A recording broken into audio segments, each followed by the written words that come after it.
Declassified. Bastogne, 1944. Imagine this. A corporal crouched in a frost-bitten foxhole, snow-caked to his helmet, breath freezing midair. Around him, the Ardennes forest lies in deadly silence. But through the crackle of a captured German radio, he hears something no American was ever meant to intercept. A voice, calm, measured. A Panzer commander transmitting coordinates not to his tanks, but against American positions. Just 2 miles away, 300 American soldiers sleep, unaware that death is speeding their way. Now picture yourself in that foxhole. You're Corporal Eddie Voss. You've been ordered to stay silent. You're not even supposed to be on this frequency. But in that frozen heartbeat of a moment, the weight of 300 lives crushes down on you. Do you follow orders and let them die? Or do you break every rule, betray the chain of command, and speak as the enemy? Eddie reaches for the mic. He breathes once. Then, in flawless, unauthorized German, he sends a message into the dark. This is the untold story of a single radio transmission that saved an entire battalion and why the United States Army tried to silence it forever. But before we uncover what really happened in that foxhole, ask yourself this. Do you believe the most powerful war stories are the ones buried deepest? The ones someone didn't want you to know? If so, stay with me. You won't hear this anywhere else. To understand how Eddie Voss ended up with 300 lives in his hands, you need to go back to December 1944. A time not of one battle, but of complete rupture. A time when the Western Front didn't just bend, it broke. The Battle of the Bulge. Sounds like a single clash, doesn't it? It wasn't. It was Hitler's final, desperate roll of the dice. Over 250,000 German troops surged through the Ardennes, smashing into what the Allies thought was a quiet sector. Over 1,000 armored vehicles cut through snow and pine, cracking the front wide open. Entire American divisions vanished into chaos. Regiments were swallowed, command posts evaporated, and in that maelstrom of snow, fire, and steel, the most precious commodity wasn't ammunition. It wasn't food. It wasn't even warmth. It was communication, and communication was dying. The U.S. Army Signal Corps spiraled into disarray. Radios meant to carry routine updates now sat frozen and mute. Sub-zero temperatures drained batteries in hours. Signals dropped. Frequencies clashed. Static screamed across the airwaves. And above all the noise, one thing was chillingly clear. The Germans were speaking, loudly, clearly, constantly. Their tanks, artillery, and infantry, coordinated like clockwork, were advancing faster than the Allies could retreat. And their lines of communication were intact. They could talk. They could plan. The Americans? They were deaf, scattered, blind. Right there in the ruins of that silence stood Eddie Voss. He wasn't meant to be a hero. He wasn't even meant to be listening. Just a corporal, just another name in the snow. But fate had handed him a different script. Eddie Voss was the son of German immigrants, refugees from the tremors of post-war Europe, who had planted new roots in Milwaukee in 1923. At home, German was the language of lullabies and discipline, the cadence of family dinners, the echo of old country dreams. Eddie didn't just speak it, he felt it. He could tell the difference between a clipped Prussian command and a lazy Bavarian drawl. He picked up on idioms, on turns of phrase no textbook would ever teach. He could imitate them all, but that wasn't his only gift. Before the war, Eddie worked for the Milwaukee Electric Railway and Light Company, a job that demanded logic and precision. But Eddie added something else, something no manual could explain. He listened to the machines. Where others read schematics, Eddie tuned in to the electric hum of transformers, the subtle chatter of relays. He'd press his ear against a panel and tell you if something was about to fail, not based on numbers, based on sound, on feel. To his superiors, he seemed eccentric, maybe even a little off, but he was never wrong. And when the world went to war, that strange talent, his ear for language, his ear for patterns became the one thing that could cut through the blizzard of confusion and lies. And one night in Bastogne, it did. When Eddie Voss signed his enlistment papers in 1943, the Army didn't quite know what it had. They tested his German, of course. The results? Fluent, native level. The kind of fluency you don't get from textbooks, but from lullabies and whispered arguments overheard as a child. The kind of fluency that flows in the blood. And what did the Army do with it? They stamped a form, shuffled his file, and promptly forgot. Through some bureaucratic fumble, maybe a misread line on a spreadsheet, maybe just blind luck. Eddie wasn't shipped off to a translator's desk in London. No desk, no safe base, no warm barracks. Instead, they dropped him straight into the teeth of war, field radio operator with the 101st Airborne. No one asked about his language skills again. His orders were simple. Fix what's broken, relay what you're told, and don't ask questions. So for most of 1944, that's exactly what Eddie did. Cold, damp, unrecognized. The war ground on, and Eddie stayed in the background, soaked in mud and monotony, until the Bulge. When Hitler's final offensive erupted like a thunderclap through the Ardennes, Eddie's world was torn apart. His unit, trapped in a snow-choked foxhole outside Bastogne, was suddenly cut off from everything. Command, reinforcements, even hope. The mission? Stay alive. Keep the radio warm.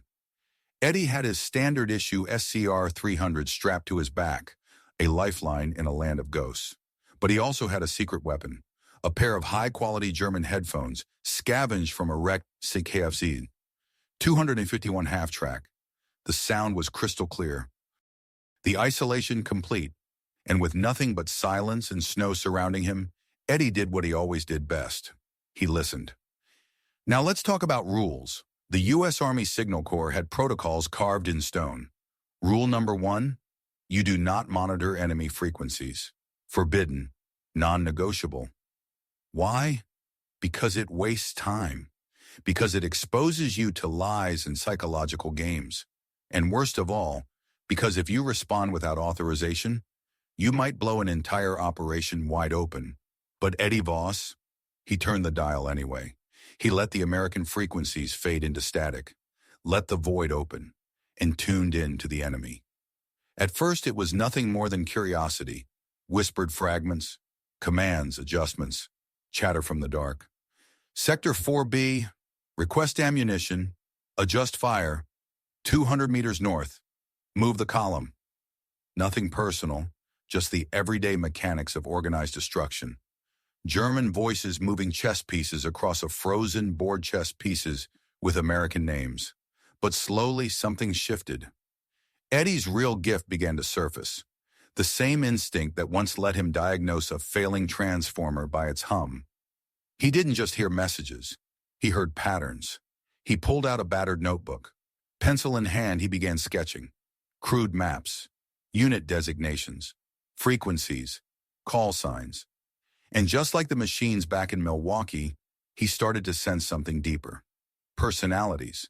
There was the artillery spotter who mispronounced Feuer, fire, with a slight, almost childlike lisp. The board logistics officer who ended every message with a flat, Ende, as if even war couldn't hold his attention.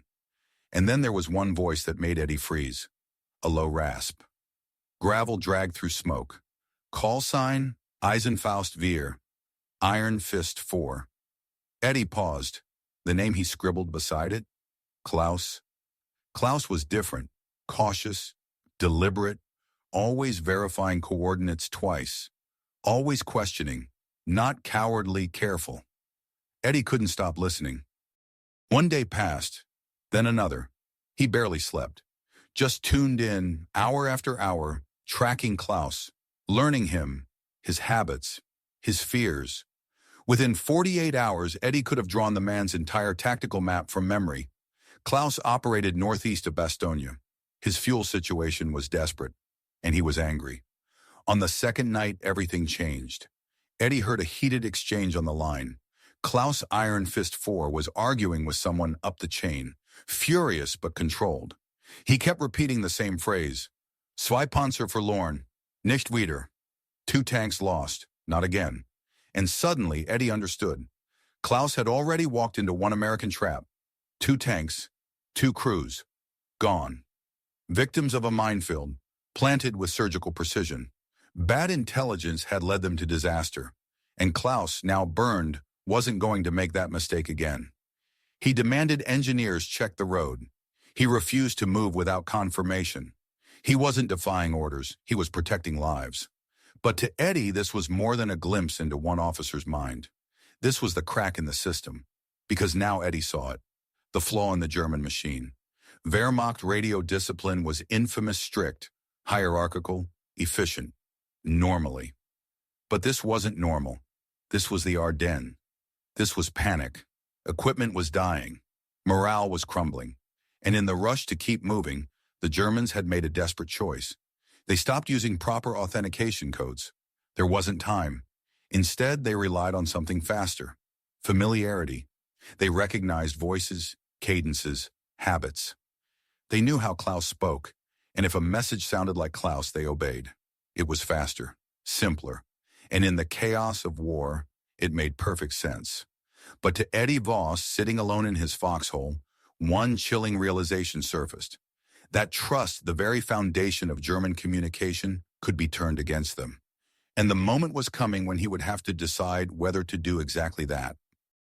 Klauser, the man who'd lost 2 tanks, the man haunted by the ghosts of his own wreckage, would never obey a voice he didn't recognize. He'd question it, demand confirmation, challenge authority if it sounded the least bit strange.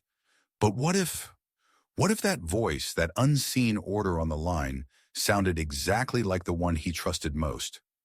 What if it came wrapped in the rhythm, tone, and authority of his superior? What if it whispered precisely the words that matched his deepest fear, then promised protection from it? Eddie Voss understood something few soldiers, few psychologists ever grasped. Suspicion doesn't live everywhere. Suspicious men aren't skeptical of the familiar. They're terrified of the unfamiliar. The brain hunts for things that don't fit, anomalies, deviations. But when everything fits perfectly, when the tone, the cadence, the confidence are right, the mind simply stops questioning. It accepts. It obeys. And in that frozen hole in Bastogne, Eddie realized he now held the pattern. He knew Klauser's call sign. He knew his frequency. He knew his fear. In his trembling hands lay a psychological key, and behind that key, 300 sleeping Americans 2 miles away. But the weight of what he was about to do was almost unbearable. This wasn't battle. It wasn't tactics. It was impersonation. To mimic a man's commanding officer, to twist his trauma into a weapon. This wasn't just breaking army regulations. It was crossing into something darker. If the Germans detected the deception, if they triangulated the signal, they'd obliterate his position in seconds. Artillery would rain down until the foxhole was a smoking crater in the snow. And yet, that wasn't even the worst of it, because Eddie wasn't just planning to fool an enemy. He was preparing to betray a man he'd come to understand, maybe even respect. Klauser was the enemy. Klaus would kill Americans without hesitation. But Klauser, the man behind the voice, he was human, a professional. A soldier trying to protect his men after seeing them die in fire and steel. And Eddie was about to turn that humanity against him. He sat there in the frozen dark, snow falling thicker, muting the world, and stared down at his notebook, his crude maps, his penciled frequencies, the name Klaus written over and over like a prayer or a curse. The moral equation was simple and monstrous. Klauser and 40 tanks on one side, 300 sleeping American infantrymen on the other. There was no good choice, only the choice that meant his men would see the sunrise. He began rehearsing in his head. How would he sound convincing? How would he become the voice Klauser trusted? His grandmother's German had been working class, thick with the earth and vowels of the Rhineland. But Klaus's superiors, they spoke the clipped, aristocratic German of the Prussian elite. Cold, precise. Authority sharpened to a blade's edge. He whispered into the air, the words fogging in front of his face. Eisenfaust 4, here. Oberkommando. No, wrong pitch. Too soft. Again. Eisenfaust 4, here. Panzergruppe Kommando. Closer. The tone, the confidence, it had to be perfect. He wasn't just copying a dialect. He was becoming a Prussian general. Snow hissed quietly on his coat as he practiced. his breath sinking with the pulse of static in the radio. He was so deep in it, so attuned to the whisper of signals, he didn't hear the boots crunching behind him until it was too late. "Corporal!" Eddie jerked upright. His blood froze. The man standing above the foxhole was no one from his unit, an officer, 2 military police behind him, rifles slung and ready. The officer's voice cut through the cold like a knife. "Hand me the headset, Corporal." Eddie's stomach dropped. Captain Morrison. Slowly, Eddie lifted the headphones from his ears. The faint murmur of German still crackled through them, ghost voices fading into the static. "Sir, I can explain. You've been monitoring enemy frequencies without authorization for 4 days." Morrison's tone was level. Too level. The kind of calm that comes before a detonation. "You've filled notebooks with intelligence you have no clearance to collect, and you've been using captured enemy equipment without reporting it to command." One of the MPs slid down into the foxhole, methodical and silent. He began dismantling Eddie's world piece by piece. First the SCR-300, then the stolen German headphones. Then he reached for the notebook. "No, sir, please!" Eddie lunged forward as his notes vanished into an equipment bag. His maps, his observations, Klaus. All of it swallowed in seconds. It felt like they were unspooling his thoughts, erasing his mind. "Sir, you don't understand." Eddie's voice cracked. "There's a Panzer column call sign Eisenfaust Wehr. He's moving on."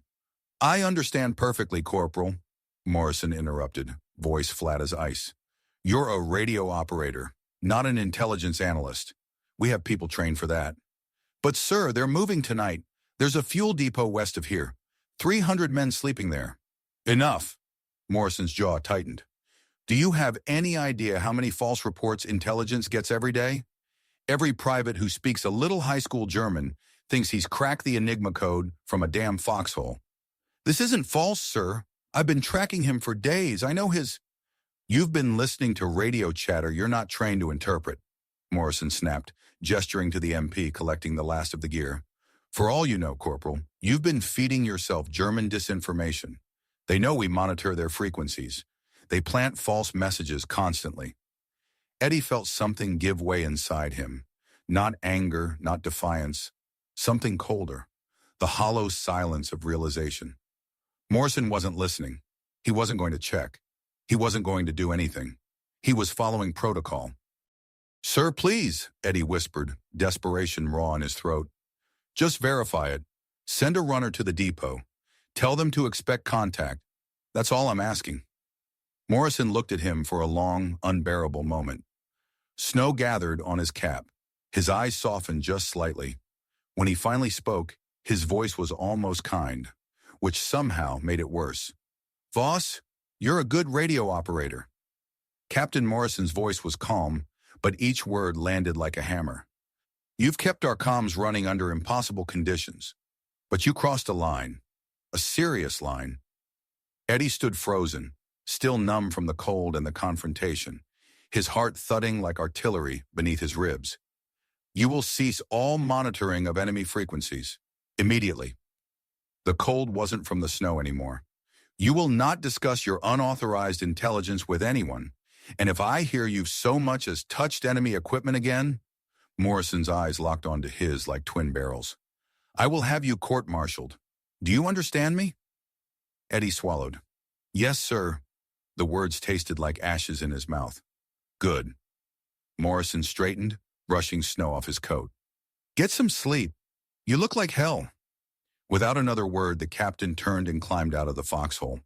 The 2 MPs followed silently, carrying everything that mattered. Eddie's gear, his notes, his headphones, his lifeline stuffed into regulation bags like the evidence of a crime. And then came the silence. A silence so loud it felt like pressure on his chest. The radio was gone. The notebooks were gone. Klaus was gone.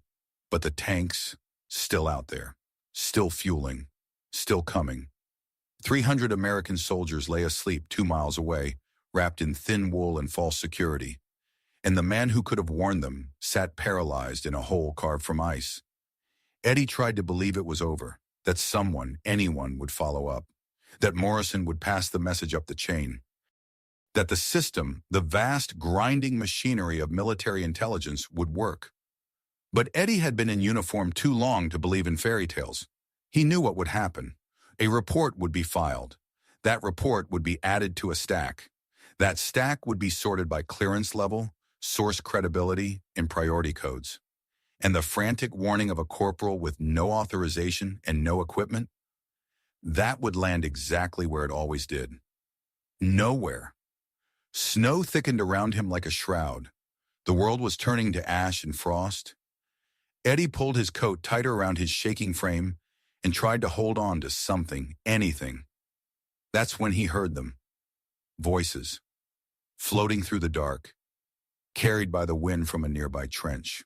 Two officers walking briskly through the snow, speaking just loud enough for the storm to catch their words and deliver them to the foxhole's edge. Pulled every available man for the defense perimeter. Fuel depot's practically empty now. Smart. If the Germans break through, better to have the men than the diesel, assuming they even know where it is. That sector's been quiet for days. Their voices faded. But for Eddie Voss, the message detonated like a shell in his chest. The depot wasn't just vulnerable, it was exposed. Deliberately. Command had made a calculated gamble. They had bet 300 American lives on the hope, the assumption that the Germans didn't know where to strike. But Klaus knew. Eddie had heard the orders. He had tracked them. Eisenfaust Fear would receive final coordinates in hours. And when he did, 40 Panzers would swing west and crush the depot under steel. And the one person who could have stopped it was sitting in a foxhole, stripped of his tools, silenced by protocol. Unless he broke the system. Eddie looked to the corner of the foxhole where the captured German radio had once sat. Gone, confiscated, but not destroyed. Not yet. There was still time, still a chance. But it would mean going against everything he'd ever known, everything he'd ever been. Eddie Voss had never stolen, never disobeyed a direct order. But in that moment, in that cold, suffocating stillness, he saw his entire life converge like gears clicking into place. His grandmother's voice, the hum of the transformers in Milwaukee, the Army's clerical oversight, every strange step had led to this crossroads. This was his mission. He pulled his helmet on, fastened the strap, and checked his bayonet. The steel was cold against his fingers. He paused once more, listening to the wind.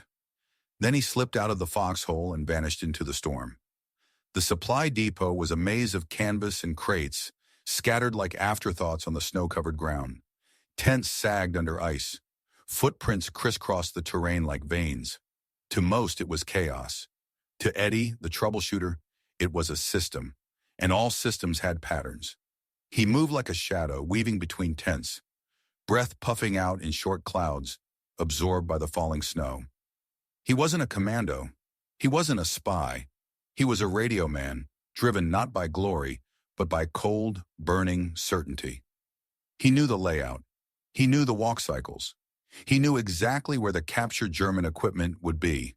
The CI tent, counterintelligence, a glorified warehouse where seized enemy tech waited for someone with a clipboard and enough clearance to tag it, bag it, and send it off to London or DC.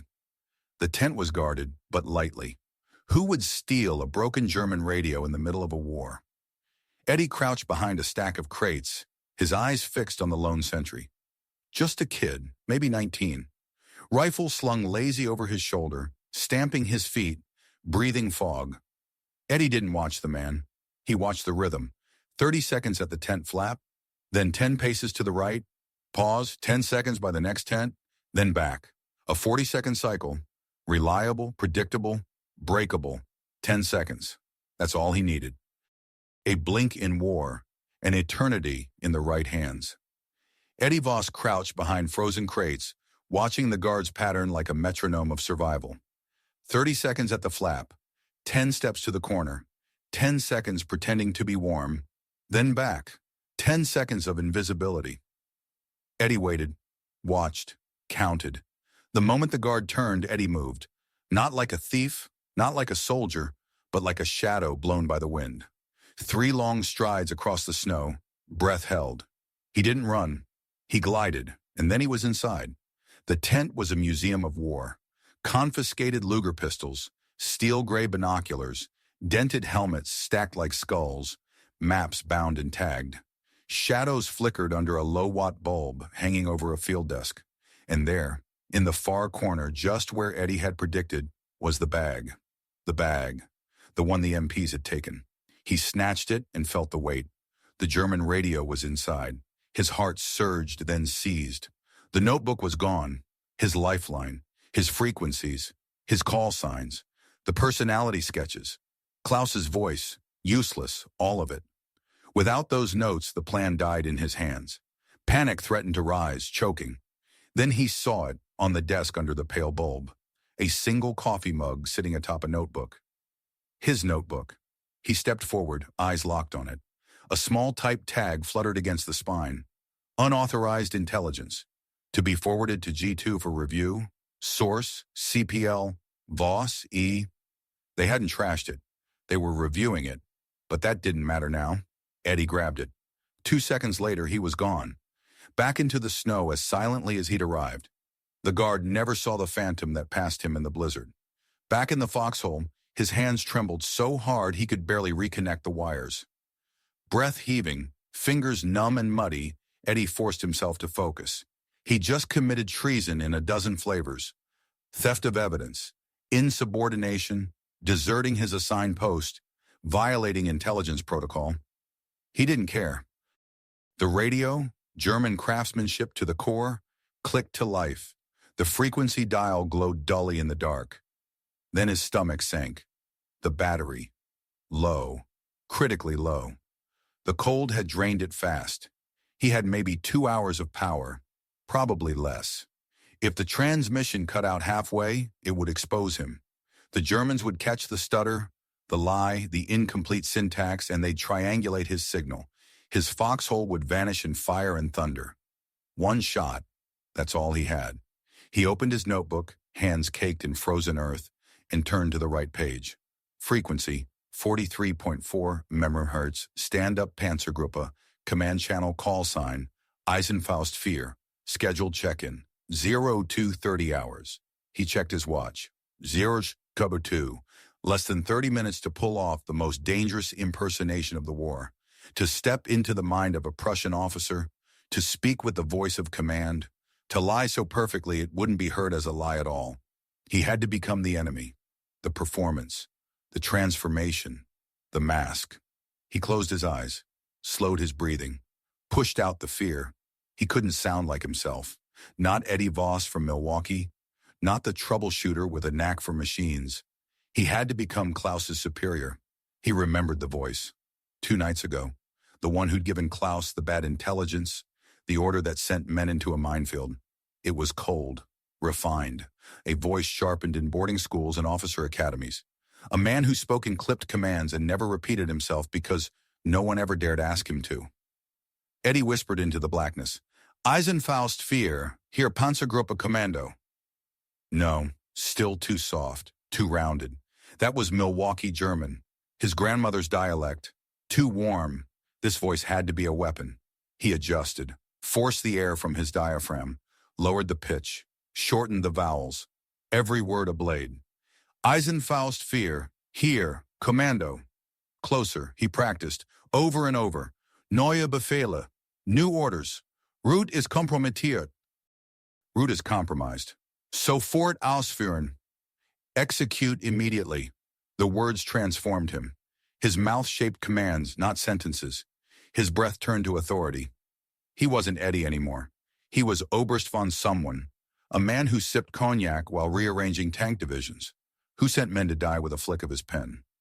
Now the lie. It had to be brilliant, but believable. He couldn't tell Klaus to stop. That would raise alarms.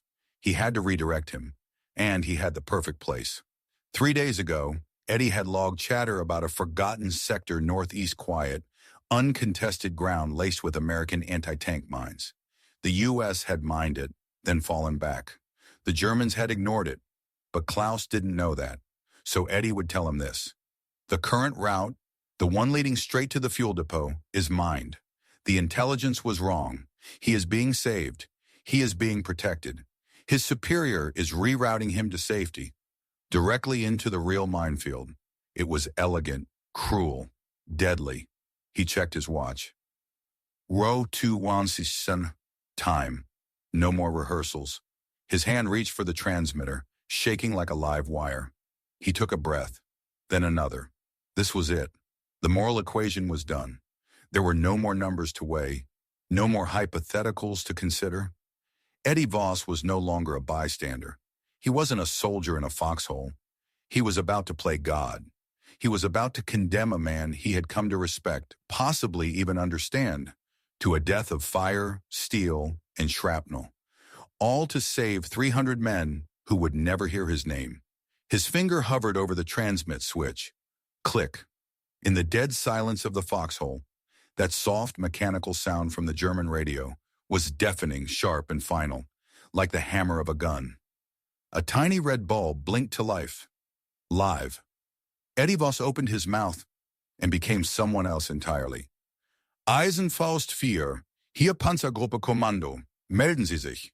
Iron Fist 4, this is Tank Group Command. Report in. The voice that came from his throat didn't belong to Eddie Voss. It was ice. It was Prussian steel. It was command. He released the switch. Static hissed softly. No reply. His pulse thundered in his ears. 5 seconds. 10. Had he misjudged the time? The frequency? Was the battery dead? Was Klaus even listening? Then, here Eisenfaust 4, Empfangsbereit. Iron Fist 4 here, ready to receive. The rasp. The smoker's voice. Klaus. He nearly dropped the mic in raw relief, lungs releasing a breath held too long. But he didn't speak yet. He waited. He counted. 1, 2, 3. A real commander never rushes. A commander waits to be obeyed. He pressed the button again. Eisenfaust 4. Neue Befehle. Iron Fist 4. New orders. Ihr aktueller Angriffsweg, Code Ernte, ist kompromittiert. Your current attack route, code-named Harvest, is compromised. He released the button. The response came fast and confused. Kompromittiert? Verstehe nicht. Wir sind bereit. Compromised? I don't understand. We are ready. This was it. The turning point. The apex of the deception. 300 American lives balanced on one sentence. Eddie pressed the button again, but this time he let the mask do more than speak. It commanded. Schweigen Sie. Hören Sie zu. Silence. Listen. He poured cold anger into the words, the tone of a superior officer chastising a subordinate who dared to question orders. Luftaufklärung hat bedeutende amerikanische Minenfelder entlang ihrer vorgesehenen Route identifiziert. Sektor Hartmann. Es ist eine Falle. Aerial reconnaissance has identified significant American minefields along your assigned route. Sector Hartmann. It's a trap. He released the switch and fell into silence. A long, grueling pause. Nothing but static on the line. But Eddie could feel it. He could feel Klaus on the other end. Breath tight, mind racing, remembering. The minefield. The 2 tanks. The screams of burning men. Eddie had just stabbed his trauma. Twisted the blade. 7 seconds passed. 8. 9. Then, Verstanden. Understood. The voice was different now. Tight. Clipped. The suspicion had evaporated. What remained was a soldier gripped by the horror of vindicated fear. Die route is ferment. The route is mined. Eddie exhaled. It escaped in a fog of tension and frost. Klaus believed it. Then came exactly what Eddie knew would come next. Befehle? Neue Route, bitte. Neues Ziel? Orders. New route, please. New target. Now the kill. Eddie picked up the notebook. His hand, once trembling, was steady now. His body still, his voice a scalpel. He read the lie, word for word. Neue Route ist sicherer Pass. Referenzpunkt 035. Folgen Sie Gitter 884. New route is safe pass. Reference point 035. Follow grid 884. And then the masterpiece. Die Route ist von Pionieren als sauber bestätigt. The route has been confirmed clean by engineers.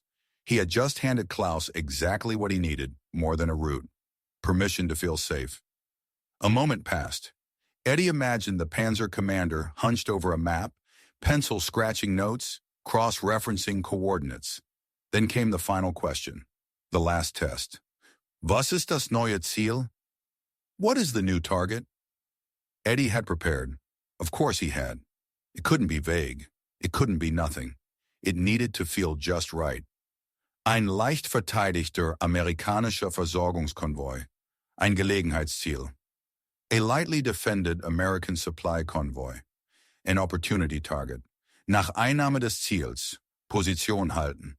Warten Sie auf weitere Befehle. Ende. After taking the target, hold position. Await further orders. End. The brilliance of the lie was its humility. No grand mission, no bold breakthrough, just a believable scrap of tactical snack. Nothing to be suspicious of. The reply came back crisp, military, resolute. Verstanden. Route, sicherer Pass. Ziel, Versorgungskolonne. Eisenfaust 4 wird Befehl ausführen. Geschätzte Ankunft 0:35, Ende. Understood. Route, safe pass. Target, supply column. Iron Fist 4 will execute order. Estimated arrival, 0:30. End. Static. Eddie's thumb slipped off the transmit switch. He didn't move. He didn't breathe. He simply sat there, wrapped in the crushing weight of silence. His body gave out, not gently, not slowly. It hit him all at once. An uncontrollable, full-body tremor that racked his limbs and left him gasping. The adrenaline that had kept him razor-sharp now flooded back in toxic waves. It was like poison. His breath caught. His stomach lurched. But it was done. Klaus had accepted the orders. 40 tanks were rolling confidently, rolling blindly into death. They were on their way to what they believed was a flanking maneuver, a tactical opportunity, an ambush turned inside out. But Eddie Voss knew better. They were marching toward minefields, toward steel teeth buried in snow, and they would never know why. He didn't feel triumphant. He didn't feel heroic. He felt hollow. He had just sentenced men to die, men with names, with voices he knew. Klaus would die. His crews would die. And none of them would ever suspect that the voice that led them into the abyss belonged to a 24-year-old corporal in a hole in the ground. He moved quickly, mechanically. His fingers were numb, but his instincts were clear. He dug into the corner of his foxhole, deep into the frozen earth. He buried the German radio. He buried the notebook. He tamped down the soil, packed it with his palms, camouflaged it. There could be no trace, no evidence, no questions. If someone ever dug there, his future was over. He sat back, muscles twitching, and looked at his watch. 0224. That's when a colder, more paralyzing fear gripped him by the throat. The real Panzergruppe Commando was due to make contact in 6 minutes. At 0230 hours. Eddie had only beaten the clock by seconds. And what would happen when Klaus didn't answer? What if Klaus did answer and told them he was already executing orders? Orders they never gave? Eddie realized the deception wasn't over. It had only evolved into something more dangerous, more unstable. He wasn't just hiding from his army now. He was hiding from theirs, and he was deaf. The German radio was buried beneath 2 feet of frozen dirt. He couldn't listen. He couldn't transmit.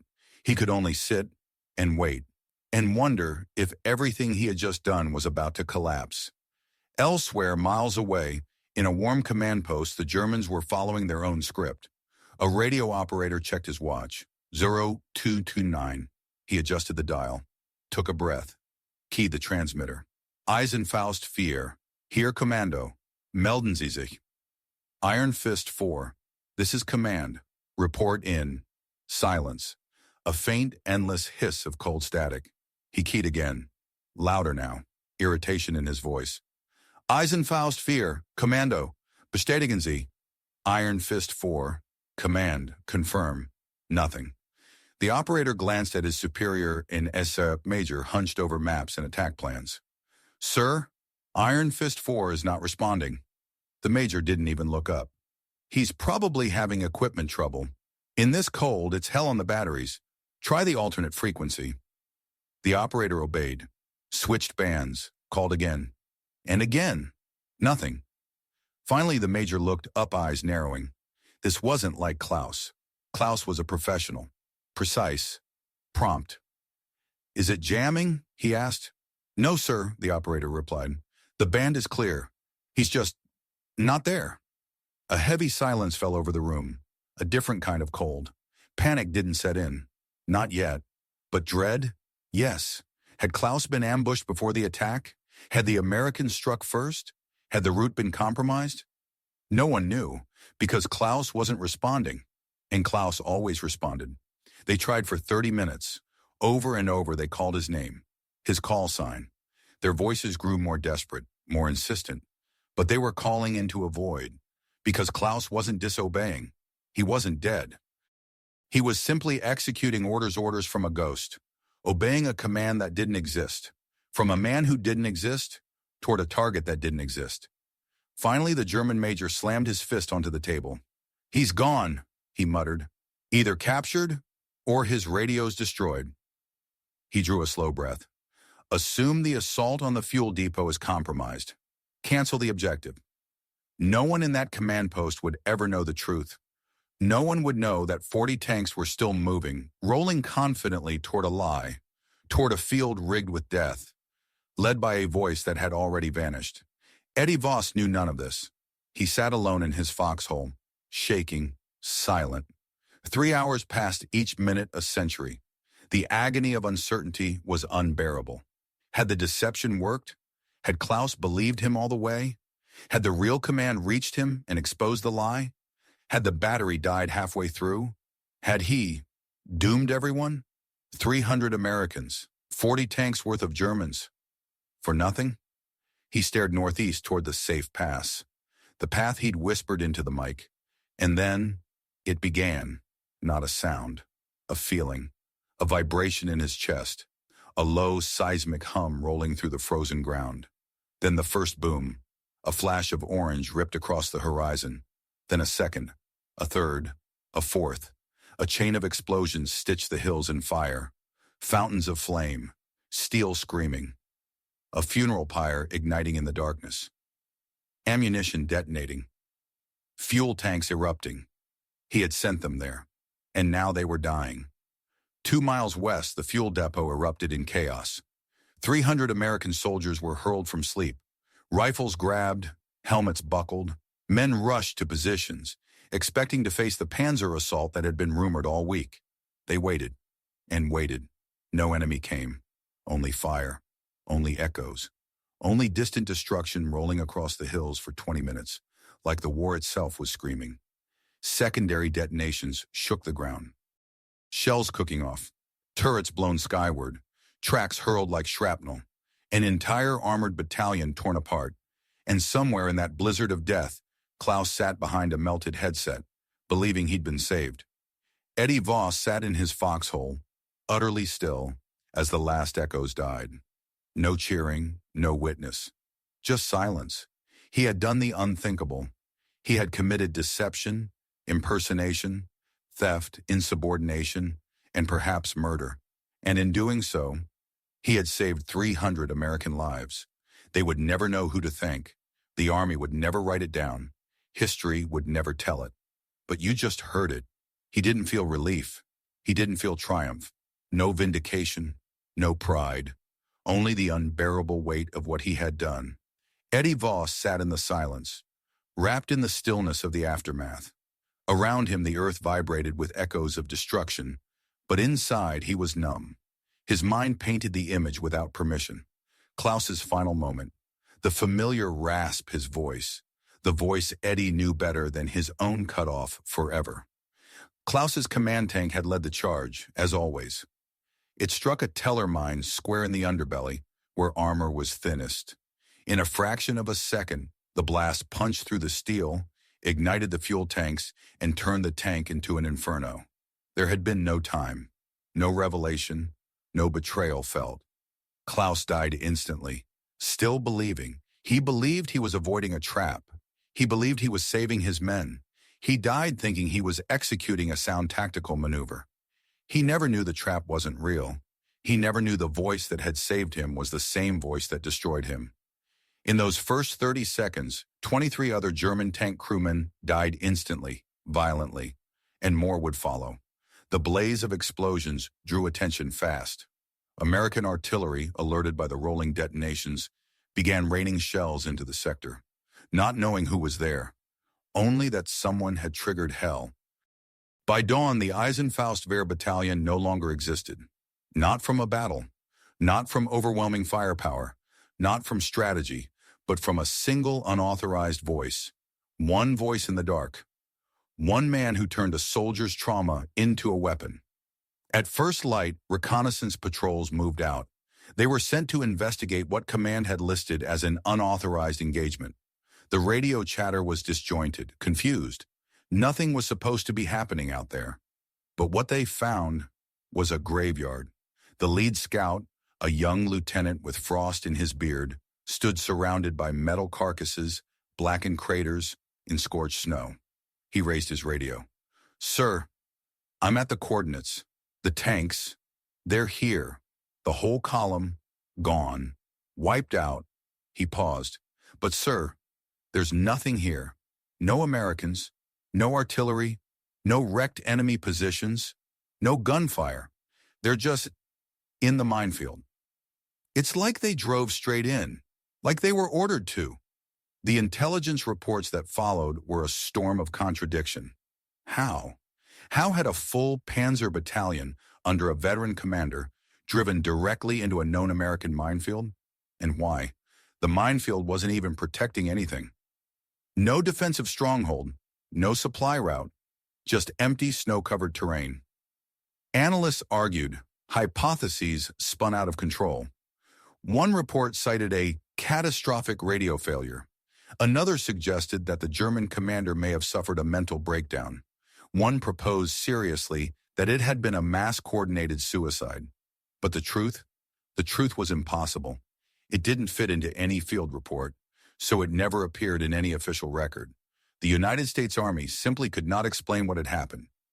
3 hours after sunrise, Eddie Voss sat in his foxhole, oiling his rifle. His hands moved slowly, stiffly, automatically. The adrenaline was long gone, and in its place sat only emptiness. He was just a corporal again, a signalman in a hole in the snow. He heard boots crunching. He looked up. Captain Morrison, no sidearm, no MPs.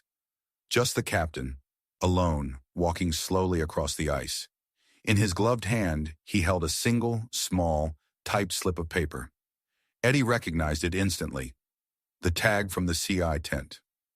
Morrison climbed down into the foxhole and sat across from him. The silence between them was heavy, the kind of silence where nothing needed to be said. But something had to be. Finally, Morrison spoke. His voice was low, quiet, careful. "Intelligence found something this morning, Corporal." Eddie looked up. His face was blank, cold.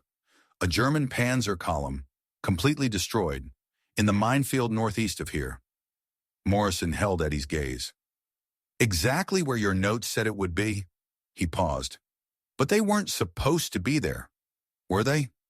They were supposed to hit the fuel depot, 2 miles west." Eddie didn't respond. He didn't need to. Morrison continued, his tone tighter now, softer still. "The German radio we confiscated from you, it's gone. Missing from the CI tent.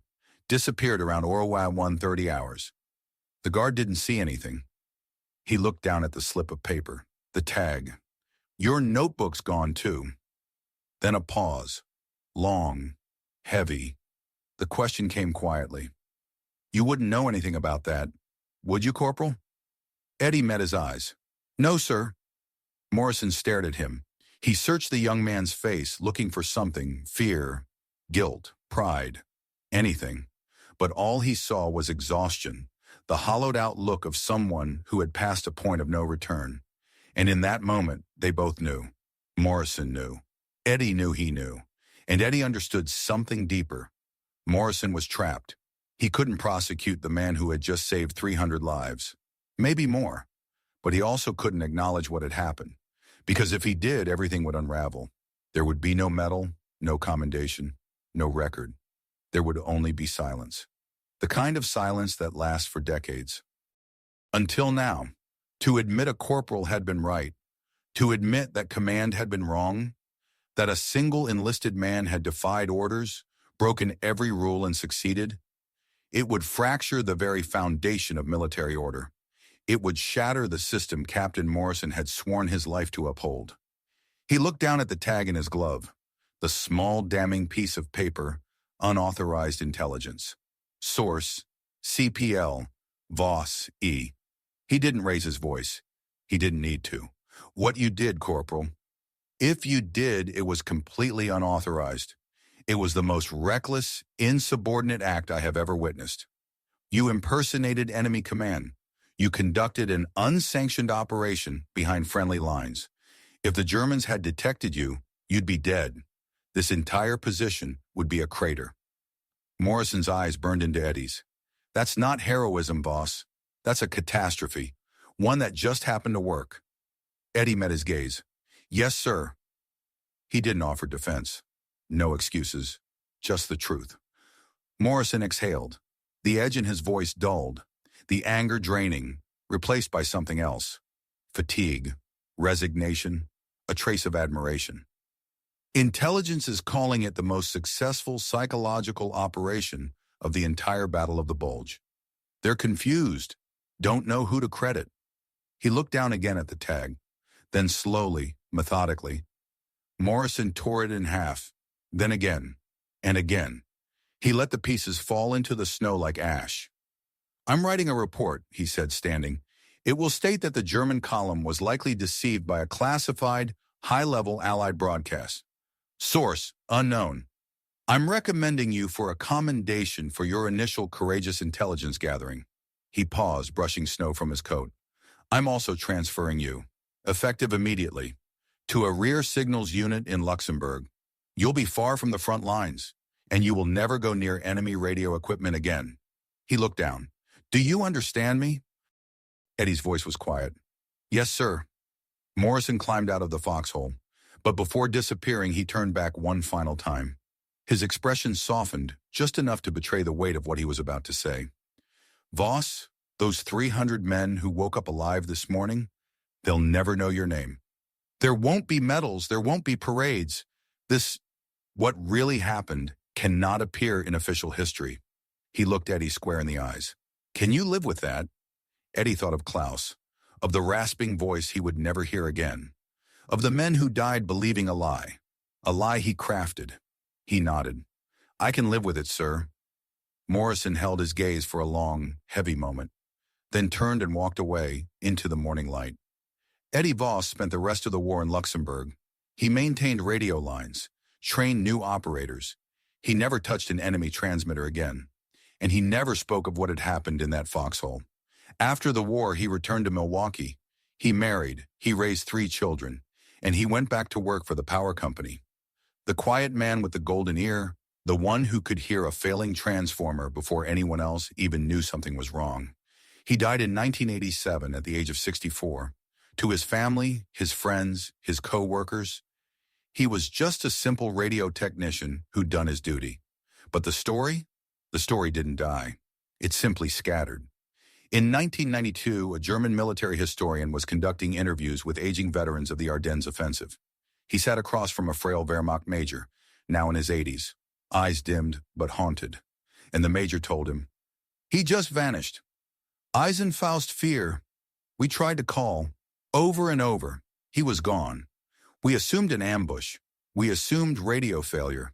But the Americans, they never attacked the fuel depot. It was quiet. It never made sense. And then the strangest detail. When they finally recovered the wreckage, an entire battalion's worth of twisted steel, they discovered it lay 3 kilometers off the assigned route, nowhere near their target. The old man leaned in. It was as if they were led there by a ghost, by a voice that came from nowhere and sent them all to hell. The historian was intrigued. He began to dig. He pulled declassified U.S. Army files, sifted through foggy documents and incomplete logs. He found Captain Morrison's after-action report. German column destroyed, likely deceived by unknown PSYOP broadcast. He found a small, obscure commendation issued to a Corporal Eddie Voss for superior intelligence gathering that saved American lives. But the link, the truth, he never found it. The file on Voss's unauthorized activity, the missing German radio, the notebook, gone, sanitized, buried, just like Morrison had promised. The truth lived on only in fragments. A dozen misaligned reports, 2 languages, a voice now silent that had once spoken perfect German into the void. Eddie Voss never fired a shot in combat, but on one frozen night in December 1944, he fought the most important battle of his life, with no weapon, no squad, just a captured radio, 4 days of obsessive observation, and the courage to become the enemy long enough to save his friends. In war, victory doesn't always belong to the ones who follow orders. Sometimes it belongs to the one man who knows exactly when to break them. If this story moved you, if you believe that history's most important heroes are often the ones we were never meant to know, subscribe for more untold stories of World War II, because sometimes the most important battles are the ones that were never supposed to be recorded.